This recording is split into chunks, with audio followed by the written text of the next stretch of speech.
Hello बच्चों, class 10th अध्याय 1 वास्तविक संख्याएं। इस वीडियो में हम अध्याय 1 के सभी महत्वपूर्ण वस्तुनिष्ठ क्वेश्चन कवर करेंगे जो आपकी वार्षिक परीक्षा की दृष्टि से बहुत ही महत्वपूर्ण है। आइए स्टार्ट करते हैं। स्टार्ट करने से पहले आप वीडियो को लाइक, चैनल को सब्सक्राइब और वीडियो को शेयर जरूर करें, अपने दोस्तों के पास फैलाएं, क्योंकि ये जो वस्तुनिष्ठ क्वेश्चन बनाए गए हैं जो क्लास टेंथ वार्षिक परीक्षा को ध्यान में रखते हुए बनाए गए हैं, तो आप अपने सभी दोस्तों को शेयर कर दें। आइए स्टार्ट करते हैं। पहला क्वेश्चन है 96 और 404 का एचसीएफ क्या होगा। 96 और 404 का जो एचसीएफ है वो 4 होगा। तो याद रखना है 96 और 404 का जो एचसीएफ है वो 4 होगा। आप एचसीएफ करने के लिए आपको सबसे पहले 96 के जो गुणनखंड करने पड़ेंगे, इसके बाद 404 के भी गुणनखंड करना है। गुणनखंड करने पर जो आपकी अभाज्य संख्याएं आएंगी, उन अभाज्य संख्याओं की जो सबसे छोटी घात होगी, उस छोटी घात को आपको लेना है दोनों में मिल रही हो। आपको याद रखना है कि जो संख्या दोनों में मिले और सबसे छोटी घात हो, उसको हम एचसीएफ कहते हैं। तो सबसे छोटी घात को हम एचसीएफ कहेंगे। आइए अगला क्वेश्चन है, किसी वास्तविक संख्या का निरपेक्ष मान सदैव होता है। तो जो वास्तविक संख्याएं होती हैं उनका जो निरपेक्ष मान होता है वो धनात्मक संख्या होता है। कैसी संख्या होता है? धनात्मक संख्या होता है। तो इसका आंसर होगा धनात्मक संख्या। तो किसी वास्तविक संख्या का जो निरपेक्ष मान होता है वो धनात्मक संख्या होता है। आइए अगला क्वेश्चन है, अपरिमेय संख्याएं हैं।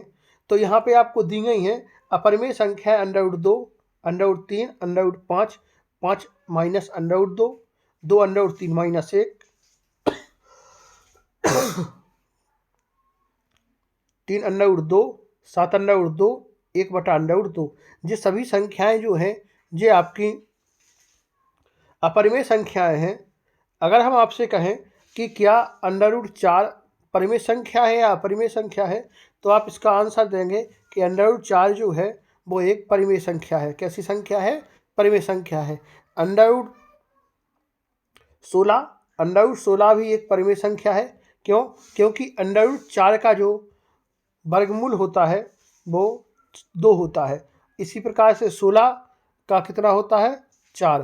तो जो संख्याएं दशमलव के बाद रुक जाएं या जिनका मान दशमलव के बाद लिमिट में आए, उनको हम अपरिमेय संख्या कहते हैं। उनको हम परिमेय संख्या कहते हैं। अपरिमेय संख्या वे कहलाती हैं जिनका मान दशमलव के बाद आता ही जाता है, कहीं बहुत दूर तक आता है और वो रुकने का नाम नहीं लेता है। यदि हम कहें √2 का अगर मान निकालें तो ये दशमलव में इसका मान बहुत आएगा। तो दशमलव में मान कोई भी आता रहे और नहीं रुके तो समझ लो वो कौन सी संख्या है? अपरिमेय संख्या है। आइए अगला क्वेश्चन स्टार्ट करते हैं। अगला क्वेश्चन है 8, 9 और 25 का एलसीएम होगा। तो एलसीएम के लिए आपको 8 का भी गुणनखंड करना पड़ेगा, 9 का भी गुणनखंड करना पड़ेगा और 25 का भी गुणनखंड करना पड़ेगा। तो हम 8, 9, 25 का जब गुणनखंड करेंगे तो गुणनखंड करने पे जो हमारे अभाज्य गुणनखंड आएंगे, तो अभाज्य गुणनखंडों की जो सबसे बड़ी घात होगी उनको सबको हम लेंगे और उनका गुणा कर देंगे। तो हमारा कौन सा आ जाएगा? एलसीएम हमें प्राप्त हो जाएगा। क्या प्राप्त हो जाएगा? एलसीएम प्राप्त हो जाएगा। तो एचसीएफ और एलसीएम में आपको याद रखना है कि एलसीएम में जो सभी संख्याओं में मिले, जो अभाज्य गुणनखंड सब में मिले और उसकी छोटी घात जो है वो एचसीएफ होगी और एलसीएम में सबसे बड़ी घात आएगी। आइए अगला क्वेश्चन है, यदि दो संख्याओं का गुणनफल 32 है और उनका एलसीएम 8 हो तो एचसीएफ ज्ञात कीजिए। इसके लिए आपको याद रखना है कि आपका एक फार्मूला होता है। नीचे आपको फार्मूला एक दिख रहा है, या हम बताएं कि दो संख्याओं का गुणनफल, कोई भी दो संख्याएं दी गई हैं तो हम कह सकते हैं फार्मूला के तौर पर दो संख्याओं का गुणनफल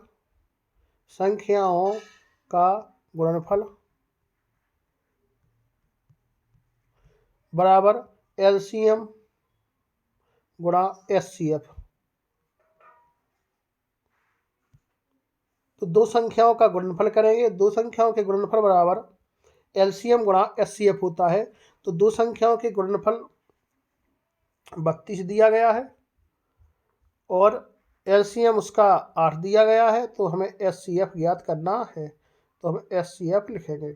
इसके बाद ये गुणा में है, इस साइड आएगा भाग में हो जाएगा, तो 32/8 बराबर HCF। तो 8 चौके 32, इसलिए इसका आंसर क्या आ जाएगा, 4 आ जाएगा। कितना आंसर हो गया है, इसका आंसर 4 हो गया है। इसी प्रकार से आपको करना है, फॉर्मूला याद रखना है कि फॉर्मूला हम आपको बता चुके हैं कि दो संख्याओं का गुणनफल बराबर LCM गुणा HCF। अगला क्वेश्चन है इसी की अकॉर्डिंग आप इसने दिया है कि HCF A और B संख्याएं हैं यहाँ पे, गुणा LCM A और B का निकालना है। तो HCF गुणा LCM बराबर क्या होगा, दोनों संख्याओं का गुणनफल, तो A गुणा B होगा। कितना आएगा, A गुणा B आएगा। तो हमारा आंसर हो गया A गुणा B। आइए अगला क्वेश्चन है, यदि n² - 1 संख्या 8 से विभाज्य है तो n एक संख्या है, n एक यहाँ पर विषम संख्या होगी, क्योंकि हमें जो संख्याएं दी गई हैं वो 8 से विभाज्य कहा गया है। यदि n² - 1 संख्या 8 से विभाज्य है तो n क्या होगी, n एक विषम संख्या होगी। इसके लिए हम देखेंगे, यदि हम यहाँ पे n की जगह पे कोई भी सम संख्या मान के देखें, यदि हम कहें आपसे कि सम संख्या 2 है, तो यदि हम दो सम संख्या मान लें, उसका स्क्वायर कह दें, माइनस उसमें से 1 करें, तो 2 दूना 4 माइनस 1 मतलब कितना आएगा, 3। तो हमें यहाँ पे विषम संख्या प्राप्त हो रही है, और कोई भी विषम संख्या 8 से नहीं कटती, सभी सम संख्याएं 8 से कट सकती हैं। इसलिए यहाँ पे हम कहेंगे कि जो n है वो कितना होगा, कोई भी विषम संख्या होगा। तो n यदि कोई विषम संख्या हो तो यहाँ पे n का स्क्वायर होगा, तो विषम संख्या का स्क्वायर होगा। जैसे हम माने 3 का स्क्वायर करें, यहाँ पे 3 मान लें, यदि n की जगह हम 3 लें तो 3 का स्क्वायर माइनस 1 करें, 3 त्रिका 9 माइनस 1 बराबर कितना आ गया, 8। 8 से विभाज्य हो जाएगा। तो इसका आंसर कितना होगा, इसका आंसर होगा कोई भी विषम संख्या n की जगह आएगी। आइए अगला क्वेश्चन है, शब्द एल्गोरिथम 9वीं शताब्दी के एक फारसी गणितज्ञ का नाम लिखिए। तो जो शब्द एल्गोरिथम 9वीं शताब्दी के एक फारसी वैज्ञानिक हैं, इनका नाम है अल-ख्वारिज़मी। क्या है, अल-ख्वारिज़मी इन वैज्ञानिक का नाम है। आइए अगला क्वेश्चन देखते हैं। अगला क्वेश्चन है, संख्याओं में प्रत्येक उभयनिष्ठ अभाज्य गुणनखंडों की सबसे छोटी घात का गुणनफल क्या कहलाता है। अभी हम आपको बता चुके हैं कि जो उभयनिष्ठ अभाज्य गुणनखंडों में जो उभयनिष्ठ गुणनखंड होगा, उसकी सबसे छोटी घात जो होगी वो HCF कहलाएगी। क्या कहलाएगी, HCF कहलाएगी। आइए अगला क्वेश्चन है, एक सिद्ध किया हुआ कथन जिसे अन्य कथन को सिद्ध करने में प्रयोग करते हैं, वह क्या कहलाती है, वह प्रमेयिका कहलाती है। तो जो प्रमेय कहलाती है, यदि किसी कथन को हमें सिद्ध करने के लिए लगाया जाए तो उसको हम प्रमेय कहेंगे। आइए अगला क्वेश्चन है, संख्याओं में प्रत्येक उभयनिष्ठ अभाज्य गुणनखंडों की सबसे बड़ी घात का गुणनफल कितना होता है। तो अभी हम बता चुके हैं कि जो उभयनिष्ठ अभाज्य गुणनखंडों की जो सबसे बड़ी घात होती है, उस बड़ी घात का जो गुणनखंड होता है वो LCM होता है। तो बड़ी घात का जो गुणनफल है वो LCM है, और छोटी घात का जो गुणनफल है वो HCF है। आइए अगला क्वेश्चन है, एक परिमेय संख्या और एक अपरिमेय संख्या का अंतर क्या कहलाता है। तो एक परिमेय संख्या और एक अपरिमेय संख्या का जो अंतर होगा वो अपरिमेय संख्या ही कहलाएगा। अगला क्वेश्चन है, एक अपरिमेय संख्या और एक परिमेय संख्या का योग क्या कहलाएगा। तो एक परिमेय संख्या और अपरिमेय संख्या का योग अपरिमेय संख्या ही कहलाएगी। अगला क्वेश्चन है, एक प्राकृतिक संख्या का अभाज्य गुणनखंड उसके गुणनखंडों के क्रम को छोड़ते हुए क्या होता है। तो अद्वितीय संख्या प्राप्त होती है, गुणनखंडों को छोड़ते हुए एक अद्वितीय संख्या प्राप्त होती है। आइए अगला क्वेश्चन है, किन्हीं दो वास्तविक संख्याओं के बीच में कितनी संख्याएं होती हैं।